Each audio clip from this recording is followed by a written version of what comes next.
నమస్కారం. లక్ష్మి చెప్పే కథలకు స్వాగతం. వీణులతో వీక్షించటానికి సిద్ధం కండి. ప్రియ సఖులు, ఇప్పుడు మనం ప్రముఖ రచయిత్రి శ్రీమతి ఆర్యకపూడి కోడూరి కౌసల్యాదేవి గారు రచించిన భాగ్యచక్రం ధారావాహికం నుండి 11వ భాగం వినేద్దామండి. మంగమ్మ భయంగా అటు ఇటు చూసింది. ముందు భార్యను మేమెవ్వరం చూడలేదమ్మా. అసలు యుద్ధంలోనే చేసుకున్నారట. ఒక బిడ్డ కలిగిన తర్వాత చచ్చిపోయిందిట. అసలు ఆ పెళ్ళి అయినట్టే మాకు కానీ అమ్మగారికి కానీ ఎవరికి తెలియదు. రెండో పెళ్ళి కూడా ఆయనే చేసుకున్నాడు, అమ్మగారు చేయలేదు. పోనీ బాగానే ఉందనుకున్నాం. కొన్నాళ్ళు బాగానే ఉన్నారు. మరి ఆ అమ్మ ఎందుకో బెంగ పెట్టుకుంది. ఆ అమ్మకు అన్యాయం చేశాడని నేను నమ్మనమ్మా. డాక్టర్ బాబు దేవుడేనమ్మా అంది మంగమ్మ. అంతేలే, కొందరు పైకి కనిపించరు, మగవాళ్ళు మహామోసగాళ్ళు అంది అక్కసుగా జయశ్రీ. కాదమ్మా నాగేష్ బాబు అంటూ ఏమో చెప్పబోయిన మంగమ్మ జయశ్రీ తీక్షణ స్వరానికి కలవరపడి మాటలాపేసింది. ఇక నాకేం చెప్పకు, నువ్వు వెళ్ళు అని కోపంగా అరిచి గోడ వైపు తిరిగి పడుకుంది జయశ్రీ. నిర్ఘాంతపోయిన మంగమ్మ మెల్లగా తేరుకుని వెళ్ళిపోయింది. డాక్టర్ గారికి పెళ్ళైతే ఈవిడకు బాధ ఎందుకు? పూర్వకాలపుదైన మంగమ్మకు ఎంతమాత్రం అర్థం కాలేదు. ఆలోచిస్తూ మేడమెట్లు దిగుతూ ఉంటే జయశ్రీ పరుగు పరుగున వచ్చి ఆమెను కలుసుకుంది. చూడు మంగమ్మ, నేను ఇలా అడిగినట్లు ఎవరికి చెప్పకేం అంది అర్థింపుగా. చెప్పనమ్మా, నాకేం పని? నిజంగా చెప్పవు కదూ? చెప్పను తల్లి, మేమేదొట్టు. సరే వెళ్ళు. వచ్చినంత వేగంగానూ నిష్క్రమించింది జయశ్రీ. మంగమ్మ కొద్ది క్షణాల నివ్వెరపోయి జయశ్రీ వెళ్ళిన దిక్కే చూసి తర్వాత మెల్లగా నడక ప్రారంభించింది. నిజానికి ఆమెకు అంతవరకు ఆ విషయం ఎవరికి చెప్పాలనే ఊహే లేదు. కానీ జయశ్రీ ఎవరితోనూ చెప్పొద్దని శాసించడంతో తక్షణం ఎవరికైనా చెప్పేస్తే గానీ ప్రాణం నిలవదన్న స్థితికి వచ్చేసింది. ఆమె మనసులోని ఆరాటం జయశ్రీపై ఒట్టి పెట్టుకున్న విషయం కూడా మర్చిపోయింది. ఆ విషయం ఎంత త్వరగా ఎవరికి చెప్పేయటమా అని ఆలోచిస్తూ ఇల్లు చేరిన ఆమెకు దొడ్లో నూతి దగ్గర నీళ్లు తోడుతున్న నాగన్న కనిపించాడు. ఒరే నాగన్న, మరే వాడితో ఏదో రహస్యం చెప్పబోతున్న ఆమె నోరు శ్రీదేవి పిలుపు చెవిన పడటంతో మూతపడిపోయింది. వచ్చావా మంగమ్మ? అక్కడ విందు పూర్తయిందా? యథాలాపంగా ప్రశ్నించింది వరండా మీద నుండి శ్రీదేవి. వచ్చానమ్మగారు. కాళ్ళు చేతులు కడుక్కుని శ్రీదేవి దగ్గరకు వచ్చి కూర్చుంది మంగమ్మ. విందు ఎందరికీ, ఏ విధంగా జరిగింది, ఏమేం చేశారు? పెద్ద తరహాతో ఆసక్తిగా ప్రశ్నించింది శ్రీదేవి. వివరంగా చెప్పింది మంగమ్మ. పనిలో పనిగా తన మనసులో దాగి ఉండలేక ఆరాటపడుతున్న విషయాన్ని కూడా వెళ్ళగక్కేసింది. అంతా చెప్పి, అమ్మా, ఆ అమ్మాయి గారికి మన అబ్బాయి గారి మీద ఉన్నదేమోనండి అమ్మగారు అంటూ ముగించింది. శ్రీదేవి వదనంలో ఆనంద క్రోధరేఖలు మిళితమే పరుగులెత్తాయి. చాలే మంగమ్మ, అధిక ప్రసంగం నువ్వును. ఆ విషయాలన్నీ నిన్నెవరు మాట్లాడమన్నారు అమ్మాయితో అంది. ఇంతలో ఈమెకు అంత అప్రసన్నత ఏమో మంగమ్మకు అర్థం కాలేదు. తాను చేసిన తప్పేమిటో అసలే బోధపడలేదు. కానీ మేనత్తకు దగ్గర మేనకొడలే అనిపించింది ఆమెకు.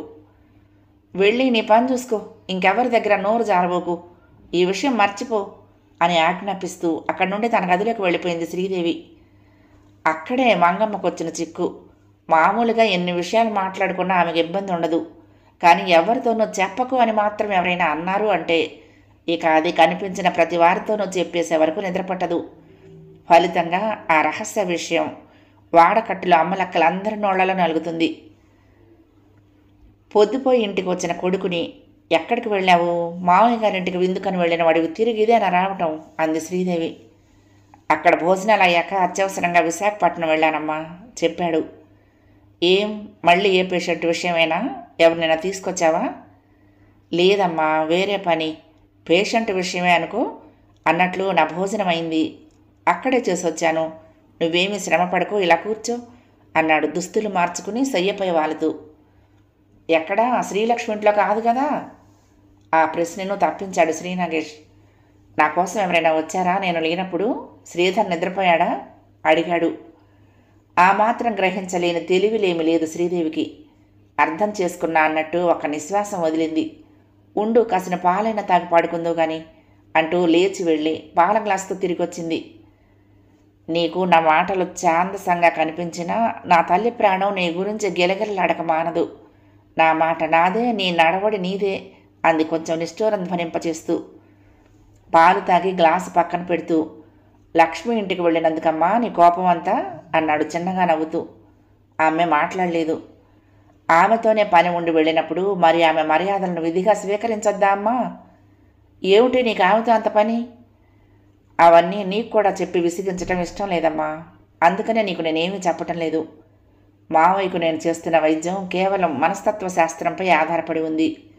ఆ విషయంలో శ్రీలక్ష్మి ప్రమేయం కూడా ఉన్నది కనుక కొన్ని విషయాలు మాట్లాడటానికి అక్కడికి వెళ్లాల్సి వచ్చింది అంతే అన్నాడు. సరేలే, ఇంతకీ నువ్వేం నిర్ణయానికి వచ్చావు? పర్వాలేదమ్మా, ఆయన పిచ్చి పూర్తిగా తగ్గిపోగలదని అనుకుంటున్నాను. నేను అడుగుతున్నదే నీ పిచ్చి విషయం కాదు. శ్రీదేవి కంఠంలో తీవ్రత. గతుక్కుమన్నాడు శ్రీనాగేష్. ఏదమ్మా, ఎక్కడా తీరిక లేనిదే ఆ విషయం ఆలోచించటానికి. అగ్నిలో ఆజ్యం పోసిన చందంగా రగులుకుంది శ్రీదేవి ఆగ్రహం. అవును, అన్నీ అమర్చి పెడుతూ ఉంటే ఆ విషయం నీకెలా గుర్తొస్తుంది? నేను చావాలి, ఈ ఇంటికి ఆడదక్షత అందము రావాలి. విసురుగా లేచిపోబోతున్న ఆమెను, అమ్మా అలా అంటే నా మీద ఒట్టే, ఆలోచిస్తానని అన్నానుగా, నాకు కొంత వ్యవధి ఇయ్యి అడిగాడు. కోపం పూర్తిగా తగ్గలేదు కానీ కాస్త శాంతించింది శ్రీదేవి. సరే, నీకొక్క 2 రోజులు మాత్రం వ్యవధిస్తున్నాను అంది ఖచ్చితంగా. క్షమించమ్మా, ఒక వారం రోజుల వ్యవధి. ఆమె సమాధానమే లేదు. అమ్మా, మంద్రస్వరంలో పిలిచాడు రాజీ మార్గంలో. ఇంతకు మనం ఆలోచించి ఏమిటంటావు లాభం అన్నాడు. అంటే అదే అమ్మా, ఎలా ఆలోచించుకోమంటావు నన్ను? అంటే అదేదో వివరంగా చెప్పరాదు అంది. చెప్పటానికి ఏమున్నదమ్మా? విషాదహాసం చేశాడు. ముఖమంతా నీలి మేఘాచ్ఛాదితమైంది. కంఠస్వరంలో ప్రత్యక్షంగా బాధ ధ్వనించింది. నువ్వు నా గురించి, శ్రీధర్ గురించి ఆలోచిస్తున్నావు. మనకు కావలసింది మన అనే కంటే నీకు కావలసిన వ్యక్తి అంటే బాగుంటుందేమో. అనురాగమూర్తి మాత్రమే కానీ ఎవరో ఓ కన్య కాదు.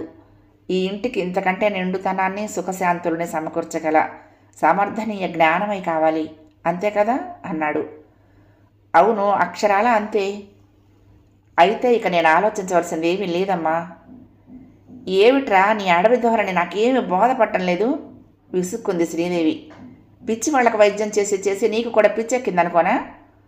విచారంగా నవ్వాడు నాగేష్. నేను తిక్కగా మాట్లాడటం లేదమ్మా, కానీ మన ఆశ అడి ఆశ అంటున్నాను. మనం కోరినటువంటి అమృతమూర్తులు ఉండరని అనటం లేదు, కానీ మనకు దొరకటం దుర్లభం అంటున్నాను. ఎక్కడని వెతుకుతాము? ఎవరో ఒకరిని చేసుకుని ఈ ఉన్న సుఖం కూడా చేతులారా నాశనం చేసుకోవడం నాకు ఇష్టం లేదు.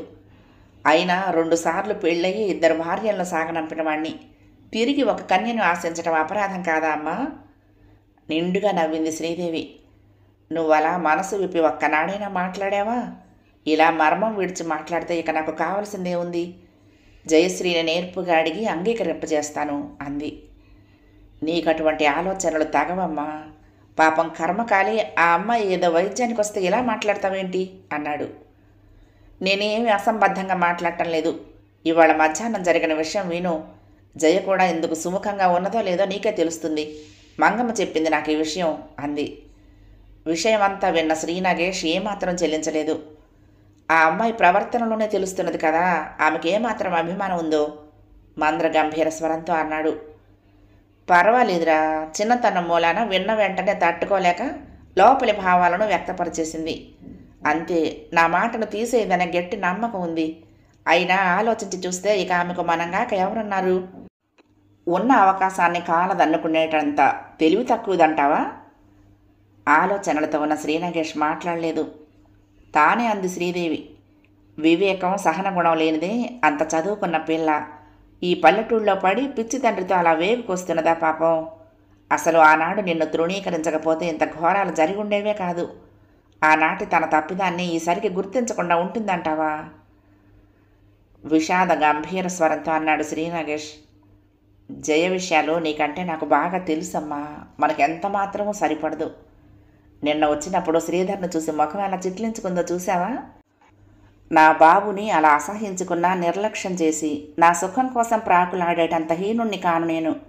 ఆమెకు మంచి సంబంధం చూసి చేసి మన పెద్దరికాన్ని నిలుపుకుందాం అంతే. అయినా ఇటువంటి విషయాల్లో బాగా యోచన అవసరం అమ్మా, తొందర తాగదు.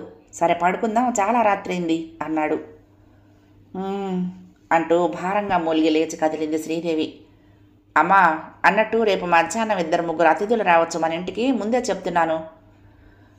అలాగే అంది. మరెవరూ కాదులే, మావయ్య, జయ, బహుశా మరొక 3-4. ఎవరొచ్చినా ఏం జరిగినా నువ్వు కలవరపడకుండా అతిథి మర్యాదలకు లోపం రానివని నాకు తెలుసు అన్నాడు. ఆ మాటల్లోని అంతరార్థం, అభ్యర్థన, ఆజ్ఞలను గుర్తించినట్లు తల పంకించి నిష్క్రమించింది శ్రీదేవి. పడుకున్న శ్రీనాగేష్కి ఎందువలనో ఆనాడు ప్రతిరోజులాగా నిద్రపట్టలేదు. ఆ సాయంత్రం శ్రీలక్ష్మితోటి సంభాషణ సన్నివేశాలే పదే పదే జ్ఞాపకానికి రాసాగాయి. శ్రీలక్ష్మి సాక్షాత్తు ఆ కమలజాత శ్రీలక్ష్మి అనిపించింది. అతి ముఖ్య సమయంలో అనుకోని సంఘటనలు సమకూడి మానవులను అయోమయం చేసి అగ్ని పరీక్షకు నిలబెడతాయనే విషయం అనుభవజ్ఞులకు మాత్రమే సుగ్రాహ్యం. చిత్రమైన ఊహించని సంఘటనా మాలికను ఏ చలనచిత్రంలోనో నాటకంలోనో చూసి అది రచయిత సృష్టి అని సరిపెట్టుకుంటాం. కానీ ఈ ఇలా తలంపై నిజ జీవితాల్లోని సంఘటనా సందర్భాలు మరీ చిత్రాతి చిత్రంగా ఉంటాయి. అందుకు ఏ తర్కవాదము సరిపోదు. ఆ ఉదయం నిద్రలేస్తూనే శ్రీలక్ష్మిని పిలిచి, ఈరోజు కాలేజీకి సెలవు పెట్టేయమ్మా, మీ అమ్మ వాళ్ళ చెల్లెలింటికి వెళ్తుందిట, దిగబెట్టిరా, నాకు ఖాళీ లేదు అని ఫర్మాయించాడు శ్రీనివాసరావు. క్షణకాలం తత్తరపాటు చెందింది శ్రీలక్ష్మి. ఆ రోజు తాను ఎలాగూ సెలవు పెట్టి శ్రీనాగేష్ ఇంటికి పోవలసి ఉంది. కానీ మళ్ళీ ఈ పని పైన వేసుకుంటే ఎలాగా? అందుకే అంది, నాకు వీలు కాదమ్మా, నాకు వేరే పనుంది. అది పెద్ద పట్టణమేగా, ఇక్కడ రైలు ఎక్కేస్తే అక్కడ దిగి వెళ్ళిపోవచ్చు, రైలు స్టేషన్కి దిగబెడతాను చాలా అంది. సుశీల, శ్రీనివాసరావులు ఒకేసారి అన్నారు. అదేం మాటమ్మా, అయితే నీకు అమ్మ పని కంటే ఎక్కువైన పనులున్నాయా? శ్రీలక్ష్మి మనసు బాధపడింది. తొందరపాటుతో తానెంత పొరపాటుగా మాట్లాడిందో గ్రహించింది. కుమారుడైనా కూతురైనా తానే వారికి. వారి విషయాలు చూడటానికి తనకంటే ఎవరున్నారు? వారి పట్ల తన బాధ్యతను నెరవేర్చడమే తనకు పరమ కర్తవ్యం. చెల్లెలు, తమ్ముడు, చిన్నపిల్లలు, వారికేమీ తెలియదు. అయితే శ్రీనాగేష్కు తను చేసిన వాగ్దానము అతి ముఖ్యమైనదే. తన మాటను నమ్మి అతడు అన్నీ సిద్ధం చేసుకుంటాడు. ఆ మాట ఒమ్ము చేయటం కూడా తప్పే.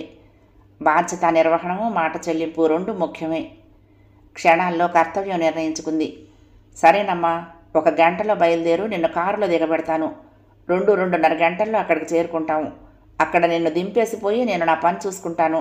మళ్ళీ ఎప్పుడు రావాలి నీకోసం? అది నేను తర్వాత ఉత్తరం రాస్తానులే అంది తల్లి. అంత దూరం ప్రయాణం చేసి 2:30 గంటల అనంతరం తోబుట్టు ఇల్లు చేరినప్పటికీ అక్కడ ఉండాల్సిన అవసరం లేకపోయింది సుశీలాదేవికి. కారు దిగుతూనే కాలు జారి కింద పడిన ఆమె వెంటనే ప్రాణం శోషొచ్చినట్టు మూలుగుతూ మాట్లాడలేకపోయింది. అయ్యో, అదేమిటమ్మా? భయపడింది శ్రీలక్ష్మి. మంచినీరు పట్టింది. ఆమెను శయ్యపైకి చేరవేసి కొంత కోలుకోగానే చూసేసరికి ఎడం చేతి మణికట్టు మాత్రం విరిగుంది. అయ్య బాబోయ్, ఇదేమిటి కర్మ అని అధైర్యంతో దుఃఖించసాగింది సుశీల. పర్వాలేదమ్మా, నేను లేను, నువ్వు అలా కంగారు పడక. తల్లి చెంపల నీరొత్తి త్వరగా కారులో పడుకోబెట్టి ఆ ఊరిలోని హాస్పిటల్కి తీసుకువెళ్ళింది శ్రీలక్ష్మి తల్లిని. ట్రాఫిక్ రూల్స్ కూడా లెక్క చేయకుండా కారును పోనిస్తూ ఒక్క త్రుటిలో ఆసుపత్రికి చేరిన శ్రీలక్ష్మి ప్రయాస అంతా వ్యర్థమే అయింది. ఇప్పుడు కాదు, 3 గంటలకు కానీ గేటు తీయబడదు అన్నాడు గేట్ మ్యాన్ ఖరారుగా. అలా అంటే ఎలాగా? చెయ్యి విరిగిపోయింది, చాలా బాధగా ఉంది అంది లక్ష్మి. రూలేనండి, ప్రాణం పోయినా మారదు. 3 గంటలకే గేటు తీసేది. మేము విజిటర్సం కాదు, పేషెంట్లం చెప్పింది శ్రీలక్ష్మి. ఎవరైనా సరే. చేసేది లేక అంతవరకు వేచి ఉంది కారులోనే. ఎలాగైతేనేం 3 గంటలకు గేటు తెరవబడింది. ఏదో పెద్ద స్వర్గద్వారాన్ని ఉదారంగా తీర్చినట్లు ఫోజు పెట్టాడు వాడు. అవసరపు సమయాలలో గడ్డి పరక కూడా గగన కుసుమం అవ్వటం అంటే ఇదే కాబోలు అనుకుంటూ శ్రీలక్ష్మి కారును హాస్పిటల్ ఆవరణలోకి పోనిచ్చింది. ఆతృత అధికమైన కొద్దీ అతిగతి కనుక్కునేవాళ్ళు లేకపోయారు. కడకు ఎలాగో శ్రమ పడగా 1 అరగంట పోయాక దేవమాత కనకరించి వచ్చినట్టుగా వచ్చింది ఒక నర్సు. ఏమైందండి ఈమెకు? అతి ఫ్యాషన్గా అడిగింది. చెప్పింది శ్రీలక్ష్మి. జారిపడ్డారని. ఎక్కడా? మేడ మీద నుండా స్నానాల గదిలోనా? స్నానాల గదిలో. ఆ లిస్టు వినలేక చట్టుకుని ఏదో ఒకటి చెప్పేసింది. అవన్నీ తర్వాత, ముందు చేతికట్టు విషయం చూడండి, ఎంత డబ్బైనా వెనుదీయని అవసరం లేదు అంది. నర్సు ముఖం చిట్లించుకుంది. ఇదంతా మా రొటీన్ వర్క్. ముందు పేషెంట్ డేటా అంతా తీసుకోవాలి. చెప్పండి, ఈమెకి ఎందరు పిల్లలు? నేనొక్కతనే. ఎవరైనా చచ్చిపోయారా? పుట్టిందే ఒక్కరా? శ్రీలక్ష్మికి వినటానికి అసహ్యం వేసింది. ఇక సమాధానం చెప్పకుండా కూర్చోమని తల్లికి చెప్పి తాను బయటకు నడిచింది.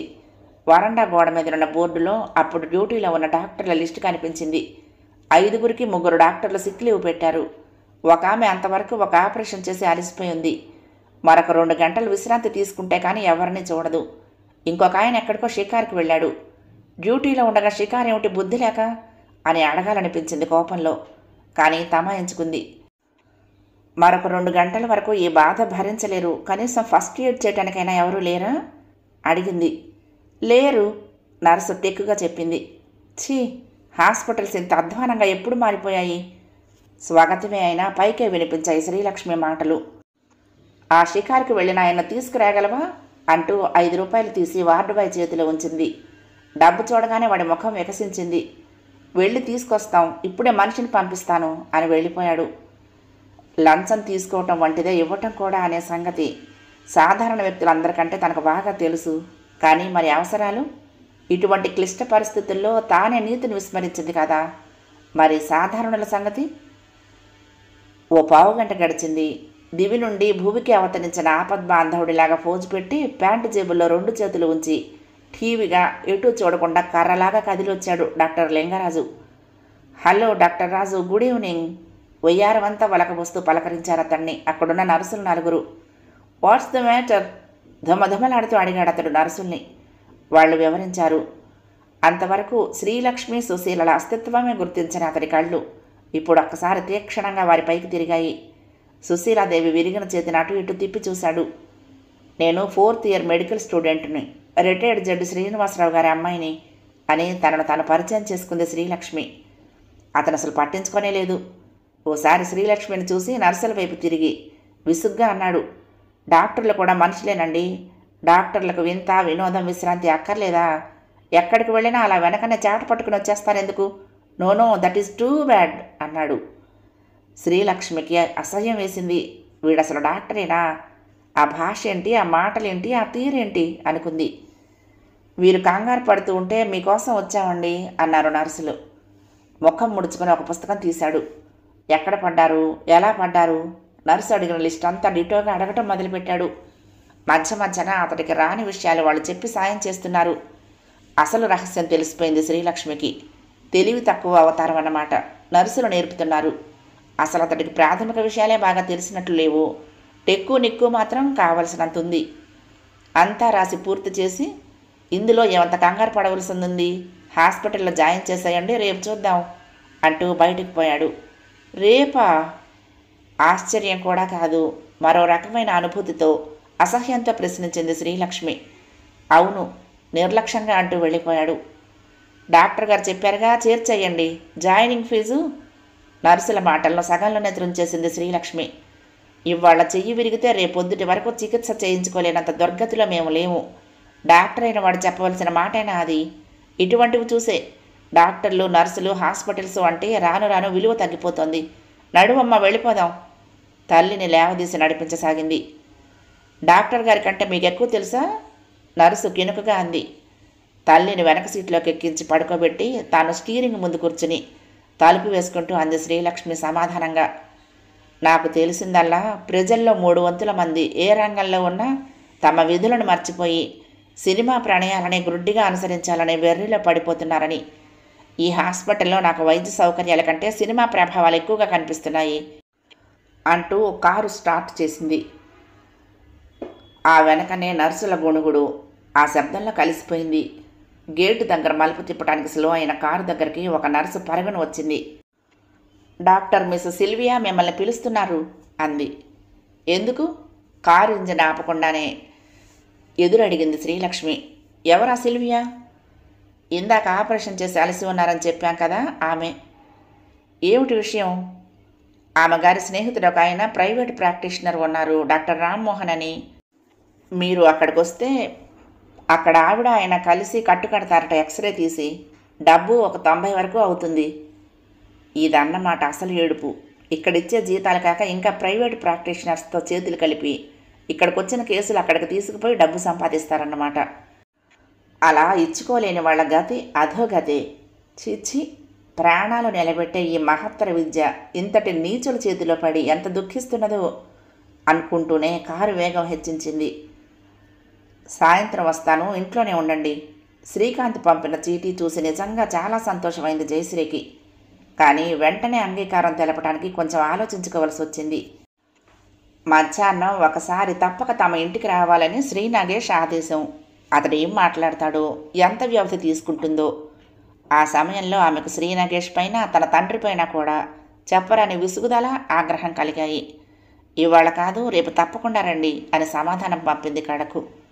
అసలే నిన్నటి నుండి శ్రీకాంత్ చుట్టూ ప్రదక్షిణాలు చేస్తున్న మనసు ఈ క్షణం నుండి పూర్తిగా అతడి మయమైపోయింది. ఎంత మంచివాడు, ఎందుకో ఇంత శ్రద్ధ నా పైన. నన్ను ప్రేమిస్తున్నాడా? అవును, నన్నెంతో గౌరవిస్తున్నాడు, ప్రేమిస్తున్నాడు. అందుకే నా చుట్టూ తిరుగుతున్నాడు, ప్రత్యేక శ్రద్ధ కనపరుస్తున్నాడు. శ్రీ నాగేష్ లాగా గర్వంగా ప్రవర్తించడు, ఏదో బోధింపటానికి చూడడు. అసలు నాగేష్కి ఎంత అహంకారం, ఏం చూసుకుని ఆ గర్వం. ఎంత మోసగాడు. ఇంత సన్నిహిత బాంధవ్యం ఉండి తన వివాహాల సంగతిని ఎంత రహస్యంగా దాచిపెట్టాడు.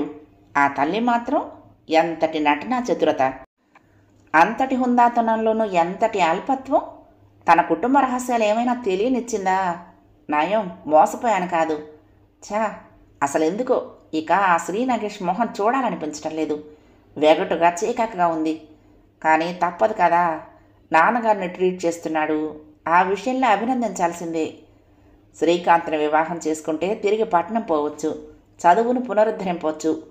నాన్నగారికి వైద్యం కూడా బహుశా అతడే చేయగలడు. లేదా అదృష్టం కొద్దీ ఈ లోపునే ఆయనకు మనస్థిమితం చేకూరవచ్చు. ఇలా ఆలోచనల్లో ఉండగానే వీధిలో శ్రీ నాగేష్ ఇంటి నుండి బండి వచ్చి ఆగింది. జయశ్రీ మేడ మీదకు పరిగెత్తింది. నాన్న, మనం ఒకసారి అలా డాక్టర్ గారింటికి వెళ్ళొద్దాం రండి అంది. ఎందుకు? తోచకపోతే నువ్వు వెళ్ళిరా అమ్మా, నేను రాను అన్నాడు చంద్రంతో ఇష్టాగోష్ఠి సలుపుతున్న శ్రీపతి. అలా కాదు నాన్న, రావాలి. ప్రత్యేకంగా ఏదో పని ఉంది, అవసరం, రమ్మనమని శ్రీ నాగేష్ కబురంపారు. బండి కూడా వచ్చింది. ఎందుకై ఉంటుందబ్బా ఆలోచించసాగాడు. పోనీ చంద్రం కూడా మనతో వస్తాడులేండి అంది జయశ్రీ. చిత్తం అన్నాడు చంద్రం. అయితే వెళ్దాం ఉత్సాహంగా అంగీకారం తెలిపాడు శ్రీపతి. బహుశా ఆ అబ్బాయిల దగ్గర నుండి ఏమైనా వార్త తెలుసుంటుంది, అందుకై ఉండొచ్చు. నడవండి, త్వరగా వెళ్దాం అన్నాడు. ఉస్సురంటూ కుర్చీలో కూలబడిపోయింది జయశ్రీ. ఈయనకి ధోరణి వచ్చేసింది భగవంతుడా అనుకుంది నీరస స్వరంతో స్వాగతంలాగా. లే అమ్మాయి లే, ఇక ఆలస్యం చేయకు అన్నాడు శ్రీపతి పాదరక్షలు ధరిస్తూ. పర్వాలేదు లేవండి, నేను వెంట వస్తున్నానుగా చంద్రం అభయం ఇచ్చాడు జయశ్రీకి. సరే, కానున్నదేదో కాక తప్పదుగా అనుకుంటూ లేచింది జయశ్రీ. రండి రండి శ్రీపతి జయశ్రీలకు స్వాగతం పలికాడు శ్రీ నాగేష్. ఏమండి, ఏమిటి అవసరంగా కబురంపారట? కూర్చున్నాక అడిగాడు శ్రీపతి. పెద్ద అవసరం ఏమీ లేదులేండి, చిన్న కారణమే, కూర్చోండి. ఏం, మా అబ్బాయిల దగ్గర నుండి ఏమైనా కబురు వచ్చిందా? వచ్చిందిలేండి, కూర్చోండి చెప్తాను. శ్రీదేవి కూడా లోపల నుండి వచ్చి కూర్చుంది. ఆమె ముఖం ఏదో ఆందోళనను, ఆగ్రహాన్ని ప్రయత్నపూర్వకంగా మరుగుపరుస్తున్నట్లు స్పష్టంగా కనిపిస్తున్నది. వచ్చారా అమ్మా అని జయశ్రీని ముక్తసరిగా పలకరించి అన్యమనస్కతతో మౌనంగా కూర్చుంది. శ్రీ నాగేష్ మాటి మాటికి వీధి గుమ్మంలోకి వెళ్ళి చూసొస్తూ గదిలో గంభీరంగా పచార్లు చేస్తున్నాడు. చంద్రం, శ్రీపతి కూర్చున్న గదిలో నలుగురు యువకులు నలుమూలల్లో చేతులు కట్టుకుని నిలబడి ఉన్నారు, ఏదో ప్రత్యేక ఆజ్ఞ కోసం ఎదురు చూస్తున్నట్లుగా. శ్రీపతి గది గోడలు పరికిస్తూ ఏదో ఆలోచనలో పడిపోయాడు. ఆ గంభీరత్వాన్ని భరింపలేక జయశ్రీ తానే సంభాషణకు ఉపక్రమించింది. హాలు మధ్యగా వేసి ఉన్న తెరను చూపుతూ, అదేంటత్తయ్య, ఆ తెరచాటనేముంది? ఇదివరకు ఏమీ ఉన్నట్టు గుర్తులేదు. ఈ మనుషులు గొడవ అంతా ఏమిటో ప్రత్యేకంగా కనిపిస్తున్నది నాకు అంది. ఏమోనమ్మా అంది అన్యమనస్కంగా శ్రీదేవి. ఏమిటి బావా, ఏదో మాట్లాడతానని అంతగా ఆలోచిస్తున్నావు? జయశ్రీ ప్రశ్న విని శ్రీ నాగేష్ పచార్లు ఆపచేసొచ్చి జయశ్రీకి సమీపంలో మరొక ఆసనంపై కూర్చున్నాడు. మావయ్య మతి చాంచల్యం పోగొట్టే బాధ్యతను నువ్వు నా పైన వేశావు అన్నాడు గంభీరంగా ఆమె కళ్ళల్లోకి చూస్తూ. అవును, అదేదో కొత్త విషయంలో మాట్లాడుతున్నావే. కొత్తది కాదనుకో, కానీ నీకొక విషయం స్పష్టీకరించక తప్పదు. ఇంత నిర్మోహమాటంగా మాట్లాడుతున్నందుకు నీకు కోపం రాకూడదు. మావయ్యకు చికిత్సా విధానంలో నేను అనుసరిస్తున్నవన్నీ కొత్త పద్ధతులు, వింత పద్ధతులే. అందువల్ల ఆయన ఉన్మాదం తగ్గిపోగలదనే నా ఆశ. ఈ నా ప్రయత్నాలు, పద్ధతులు నీకు అయిష్టమైన, బాధాకరమైన సహించవలసిందే. కానీ నాపైన కోపం తెచ్చుకోవటం కానీ, మరెవరిపైన నింద వేయటం కానీ చేయకూడదు నువ్వు అన్నాడు. అంటే అనుమానం ఆత్రం ధ్వనించాయి జయశ్రీ స్వరంలో. నిర్మలంగా నవ్వాడు. కంగారు పడకు జయ, నాపై పూర్తి నమ్మకం ఉంచు. నీకు ఉపకారం చేసేవాడినే కానీ అపకారం అవమానం చెయ్యను కదా. నా మాటల అర్థం నీకు తర్వాత బోధపడుతుంది. ఇప్పుడు ఇంతకంటే వివరించడానికి వీలు కాదు అన్నాడు. తల పంకించి ఊరుకుంది జయశ్రీ. ఏమిటది, ఏం మాట్లాడుకుంటున్నారో నాకు చెప్పరేం? శ్రీపతి లేచొచ్చి శ్రీ నాగేష్ దగ్గర కూర్చున్నాడు. అయ్యో, ఎందుకు చెప్పను, చెప్పడానికే కదండి రప్పించింది నవ్వుతూ అంటున్న నాగేష్. ఒక నౌకరు ఆత్రంగా పరిగెత్తుకొచ్చి గుమ్మంలో ఆగిపోవటంతో లేచి వాడి దగ్గరకు వెళ్ళాడు. వాడు చెప్పిన విషయం వినగానే శ్రీ నాగేష్ ముఖం వికసించింది. ఇద్దరూ 10 నిమిషాలు ఏదో మాట్లాడుకున్నారు. అతడికి ఏవేవో హెచ్చరికలనిచ్చి ఓ అరగంటలో ఇక్కడ ఉండాలి అని చెప్పి పంపేసి తిరిగొచ్చి శ్రీపతికి అభిముఖంగా కూర్చున్నాడు శ్రీ నాగేష్. చూడండి రావు గారు, మీకు గతమంతా పూర్తిగా జ్ఞాపకం ఉంటుందా అని శ్రీపతి వదనాన్ని పరీక్షగా చూస్తూ అడిగాడు. ఏం గుర్తులేక నాకేమన్నా మతిమరుపు రోగం అనుకున్నావా, మతి భ్రమించింది అనుకున్నావా? ఆ తీవ్ర ప్రశ్నకు శ్రీ నాగేష్ కంటే జయశ్రీ శ్రీదేవులు అమితంగా కలవరపడ్డారు. అదేమీ గమనించినట్లే ముందుకు సాగిపోయాడు శ్రీ నాగేష్. అయితే మీ అబ్బాయిలు ఎక్కడండి ఉద్యోగం చేసేది? ఇదేమిటయ్యా, డాక్టర్ని ఒక తెలివి తక్కువ వాడిగా కట్టేసి పకపక నవ్వాడు శ్రీపతి. ఎన్నిసార్లు చెప్పనయ్యా నీతో ఢిల్లీలో పనిచేస్తున్నారని? ఓహో, తల పంకించి కొంచెంసేపు ఆలోచిస్తూ ఉండిపోయాడు శ్రీ నాగేష్. చూడండి, ఆఖరిసారిగా మీ అబ్బాయిలను మీరెప్పుడు చూశారు? అతడి కళ్ళల్లోకి సూటిగా చూస్తూ అడిగాడు. ఆ ప్రశ్న వింటూనే శ్రీపతి ముఖ కవళికలు చిత్ర విచిత్రంగా వర్ణనాతీతంగా వెంటనే మారిపోసాగాయి. బావా, కంగారుగా లేచి నుంచింది జయశ్రీ. భయంగా ఉందా జయ? పర్వాలేదు, పోనీ లోపలికి వెళ్ళి కూర్చోండి, నువ్వు అమ్మాను. జయను లోపలికి తీసుకువెళ్ళమ్మా అన్నాడు. ఆ మాట అన్నదే చాలన్నట్లుగా శ్రీదేవి జయశ్రీలిద్దరూ లేచి లోపలికి వెళ్ళిపోయారు. పిచ్చి చూపులు చూస్తున్న శ్రీపతి వైపు తిరిగి అన్నాడు. ఆఖరిసారిగా మీరు మీ అబ్బాయిలు ఏ పరిస్థితుల్లో విడిపోయారో మీకు గుర్తుందా రావు గారు? తల విదిలిస్తూ చేతితో కణతలు రుద్దుకుంటూ అటూ ఇటూ అర్ధరహితంగా చూడసాగాడు శ్రీపతి. మర్చిపోయారు కాబోలు, పోనీలేండి. పోనీ మీ అబ్బాయికి మీరేమైనా పెళ్లి ప్రయత్నాలు చేశారా? శ్రీ నాగేష్ మాట పూర్తవుతూ ఉండగానే అలా హఠాత్తుగా పెళ్లి బాజా భజంత్రీలు మ్రోగసాగాయి. హఠాత్తుగా హాలు మధ్యగా ఉన్న తెర లేచింది. అక్కడ వివాహ వేదిక చుట్టూ బ్రాహ్మణులు కూర్చుని మంత్రాలు వల్లవేస్తున్నారు. హోమం ప్రజ్వరిల్లుతున్నది. అంతలో మెరుపులాగా వచ్చి నిల్చుంది పెండ్లి కుమార్తె వివాహ వేదిక వద్ద. అంతటినీ తిలకిస్తున్న శ్రీపతి మస్తిష్కం ముందుగా అయోమయమైపోయింది. కళ్ళు విపరీతంగా చెలించాయి. వేగంగా కొట్టుకుంటున్న గుండెను సవరించుకున్నాడు. బద్దలైపోతున్నట్టున్న తలను 2 చేతులతో గట్టిగా పట్టుకున్నాడు. చూస్తూ ఉండగానే అతడి చూపులలో చపలత్వం మాయమైపోయి తీక్షణత నిండుకుంది.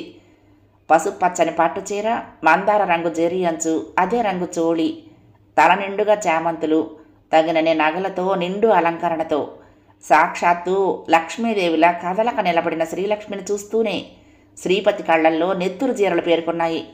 శూలాల వంటి చూపులు ఆమెను తినేసేటట్టున్నాయి. పిడికిళ్ళు బిగిసిపోతున్నాయి. మనిషి నిలువెల్లా గజగజలాడిపోతూ ఉండగా అతడికి తెలియకుండానే ఒక్కొక్క మాటే బాధగా బరువుగా వాడిగా వెలువడసాగింది. అవును, ఇదే ఆ పిశాచి. ఆనాడు ఇవే దుస్తులు, ఇదే పిల్ల, పెళ్ళి, మంత్రాలు, కట్నం, జ్ఞాపకం వచ్చింది అంటూ బోరున ఏడ్చాడు శ్రీపతి. నా కుమారుణ్ణి తిరస్కరించి తరిమేసి తినేసిన రాక్షసి వధువు అనుకుని భ్రమిశాను. యమదూత అని తెలుసుకోలేకపోయాను. దీనింటి నుంచి వివాహం తెగతెంపులై తిరిగొస్తూనే నా కారు బోల్తా పడింది. నా కొడుకులు భార్య మాయమైపోయారు. చచ్చిపోయారు, అయ్యయ్యో చచ్చిపోయారు. మంగళ వైద్యాలు మంత్రాలు ఆగిపోయిన నిశ్శబ్దంలో అంతకంతకు శ్రీపతి స్వరం తారాస్థాయిని అందుకుంటున్నది. శ్రీలక్ష్మి తనివెల్ల తుఫాను గాలిలోని చిగురుటాకులా వణికిపోసాగింది. శ్రీ నాగేష్ వదనంలో సంతోష విచారాలు సమ్మిళితమై కనిపిస్తున్నాయి. శ్రీపతి కంఠం నుండి పిడుగుల వాన వర్షించసాగింది. నేత్రాలు విస్ఫులింగాలను కురిపిస్తున్నాయి. నా బిడ్డలను మింగి నన్ను సర్వనాశనం చేసిన పాతకి నిన్ను చంపి నా కక్ష తీర్చుకుంటాను. పైశాచిక ప్రవృత్తి విజృంభించిన శ్రీపతి కర్కోటక దృష్టులతో రక్కసుని మాదిరిగా హస్తాలను ముందుకు చాచి దూకబోతున్నాడు.